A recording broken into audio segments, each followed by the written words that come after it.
آج کی بات آپ کو کر رہا ہوں، آج پورے پاکستان میں شاید کوئی مسجد ہو جس سے یہ آواز نہ اٹھے کہ ہماری موجودہ گورنمنٹ نے خدا بخش نتھوکا ایک قادیانی، خاندانی قادیانی، سکہ بند قادیانی کو FIA پر ریٹائر ہونے کے بعد، وہ 3 یا 6 جنوری کو ریٹائر ہو رہا ہے، اس کی دوبارہ تعیناتی کر رہے ہیں۔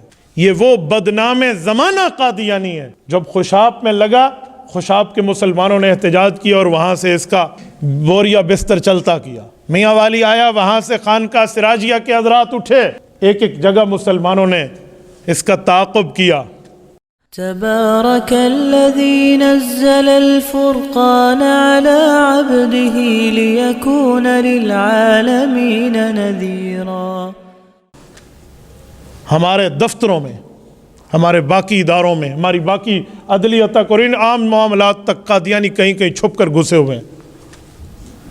اب حال یہ ہے، آج کی بات آپ کو کر رہا ہوں، آج پورے پاکستان میں شاید کوئی مسجد ہو جس سے یہ آواز نہ اٹھے کہ ہماری موجودہ گورنمنٹ نے خدا بخش نتھوکا ایک قادیانی، خاندانی قادیانی، سکہ بند قادیانی کو FIA پر ریٹائر ہونے کے بعد، وہ 3 یا 6 جنوری کو ریٹائر ہو رہا ہے، اس کی دوبارہ تعیناتی کر رہے ہیں۔ یہ وہ بدنام زمانہ قادیانی ہے۔ جب خوشاب میں لگا، خوشاب کے مسلمانوں نے احتجاج کیا اور وہاں سے اس کا بوریا بستر چلتا کیا۔ میاں والی آیا، وہاں سے خانقاہ سراجیہ کے حضرات اٹھے، ایک ایک جگہ مسلمانوں نے اس کا تعاقب کیا۔ آج 3 دن بعد اس کی مدت ملازمت ختم ہو رہی ہے اور یہ FIA کا اسے ایڈوائزر لگایا جا رہا ہے۔ FIA کیا ہے؟ Federal investigation agency. آپ ذرا سرچ کیجئے، گوگل پر سرچ کر لیجئے اور چھوڑو کہ اس کے کام کیا ہیں، یہ کتنی ذمہ دار ایجنسی ہے۔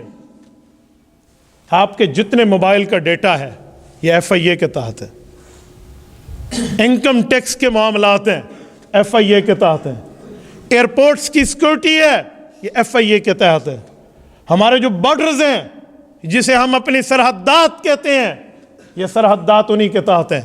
انٹرپول میں کسی پاکستان کے غدار کو پوری دنیا کے کسی ملک میں بیٹھے ہوئے گرفتار کرنا ہے تو FIA کی ذمہ داری ہے۔ اس کا اتنی بڑی ذمہ دار ایجنسی، اس کے ادارے کا آپ اس کو پاکستان لیول پہ سربراہ لگا رہے ہیں، کیوں؟ وجہ مسلمان سارے مر گئے ہیں، کوئی اس قابل نہیں ہے کہ مرزا قادیانی کا گماشتہ اس عہدے پر بیٹھے گا۔ مسلمانوں، میں آپ کو دعوت اسلام اور رسول اللہ کی ذات کا واسطہ دے کر کہتا ہوں، اس سے بڑی بےغیرتی اس ملک میں نہیں ہو سکتی۔ کتنے دنوں سے روڈ بلاک ہو رہے ہیں، احتجاج ہو رہے ہیں، مساجد سے آواز اٹھ رہی ہیں، یوم احتجاج منایا جا رہا ہے، لیکن ہماری گورنمنٹ ٹس سے مس نہیں ہو رہی۔ اور یہ بھی یاد رکھیں، یہ FIA کس کے تحت ہے؟ آپ گوگل سرچ کر لیں، آپ کو سمجھ آ جائے گا۔ وقت کا وزیر اعظم FIA کا سربراہ ہوتا ہے، اس کے تحت یہ ایجنسی کام کرتی ہے۔ یہ جو کہا جاتا ہے کہ یہ گورنمنٹ لائی گئی ہے بیرونی ایجنڈے پہ، اس کا معنی ہے سچی بات ہے، اور یہ پہلی بات نہیں ہے، پہلا موقع نہیں ہے۔ گورنمنٹ آنے کے بعد پہلے عاطف میاں قادیانی کو وزیر خزانہ کے عہدے کے ساتھ مشیر خزانہ بنایا جا رہا تھا، اس وقت بھی ان مسلمانوں نے آواز بلند کی۔ ہمارے ملک کے پاکستان کے سوشل ایکٹیوسٹ تمام کے تمام IDs ہولڈر آگے آئے، ہر مسلمان نے اپنی IDs کو وقف کیا ختم نبوت کے لیے، اور حکومت گھٹنے ٹیکنے پر مجبور ہوئی۔ اور اس کے بعد انہوں نے قادیانی لارڈ نذیر احمد جو لندن میں رہتا ہے، پاکستانی نیاد ہے اور نیشنلٹی اس کی انگلینڈ کی ہے، اس کو سرکاری پروٹوکول پہ پاکستان کا وزٹ کرایا۔ کیوں کرایا؟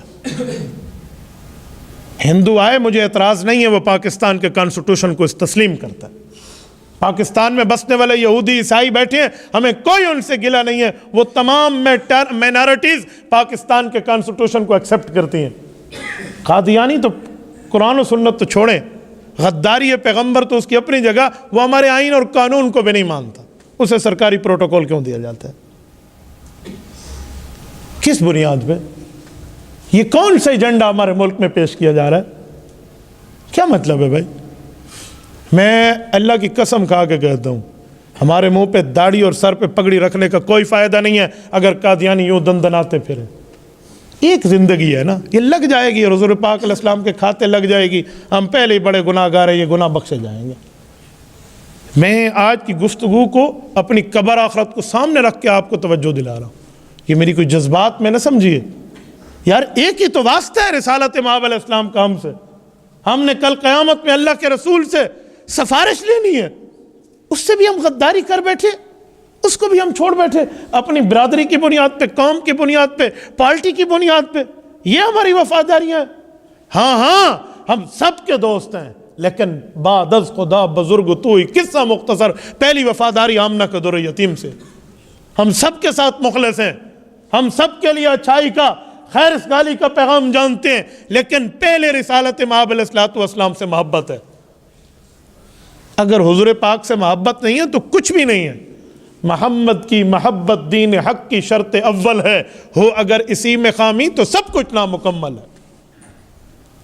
میں آپ حضرات کے ذریعے آپ کے ایمان کو جھنجھوڑتے ہوئے کہوں گا، آپ کی تمام آئی ڈیز ہوں، تمام سورسز ہوں، فیس بک یا واٹس ایپ کے جتنے آپ کے گروپس ہوں، جتنے کنٹیکٹس ہوں، ہر تک یہ احتجاج پہنچائیے، یہ بات پہنچائیے، اس کی اشاعت کیجیے، اسے پھیلائیے، اور دنیا کو یہ باور کرائیے کہ مسلمان رسول اللہ صلی اللہ علیہ وسلم کا وفادار ہے، کسی اور کا وفادار نہیں ہے۔ میں علماء کرام آج پورے ڈیرہ اسماعیل خان میں رات اجلاس ہوا، مولانا علاء الدین نور اللہ مرکزہ کے مدرسے میں، سب نے متفقہ طور پہ یہ قرارداد رکھی ہے۔ آج ہر مسجد سے آپ جمعہ کے بعد اٹھیں گے، آپ سنیں گے کہ بات جو طے شدہ ہے کیا ہے۔ ہمیں اپنے بچے عزیز نہیں ہیں، ہمیں اپنے گھر والے عزیز نہیں ہیں، ہمیں